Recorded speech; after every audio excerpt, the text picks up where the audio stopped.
कर्म का फल। एक संत अत्यंत सरल स्वभाव के थे। वे जब भिक्षा मांगते थे तो कहते थे, परमात्मा के नाम पर दे दो, जो जैसा करेगा वैसा ही भरेगा। उस नगर में एक उल्टा व्यभिचारिणी स्त्री रहती थी। वह जब स्त्री संत के वचन सुनती है कि जो जैसा करेगा वैसा भरेगा, तो वह सोचती है कि यह संत मुझे तो नहीं सुनाता है। उसके मन में पाप आ गया। उसने सोचा कि कैसे इस संत को मार दूं।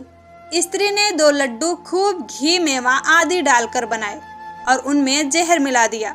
जब वह संत उस स्त्री के दरवाजे से गुजरा तो उसने कहा कि जो जैसा करेगा वैसा ही भरेगा। स्त्री सुनकर बाहर आई। उसने संत से कहा कि यह 2 लड्डू तुम्हारे लिए ही बनाए हैं, बहुत अच्छे हैं, इन्हें अभी खा लेना। ऐसा कहकर संत को दे दिए। संत तो सरल स्वभाव का था। उसने लड्डू ले लिए और आगे बढ़ गया। आज उसे भिक्षा कुछ ज्यादा ही मिल गई थी। वहां अपने कुटी पर आया। उसने भिक्षा में मिले अन्य पदार्थ खा लिए। लड्डू वैसे ही रहे। संत ने सोचा कि इतने अच्छे लड्डू हैं, इन्हें कल खा लूंगा।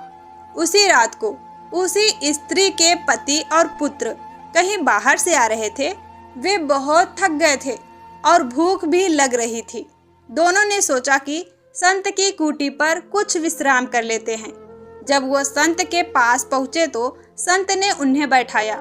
पुत्र ने कहा कि हे बाबा, भूख लगी है, कुछ खाने के लिए दे दीजिए।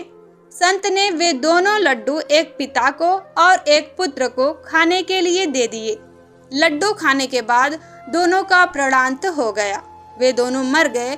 जब वह स्त्री संत के पास आई तो सिर पटक कर रोने लगी कि यह लड्डू तो मैंने ही संत को मारने के लिए बनाए थे, यह क्या हो गया। मोरल ऑफ स्टोरी, जो गड्ढा दूसरों के लिए खोदते हैं उसमें स्वयं भी गिर सकते हैं। धर्म का मूल संदेश यही है कि जो जैसा करेगा वैसा ही भरेगा।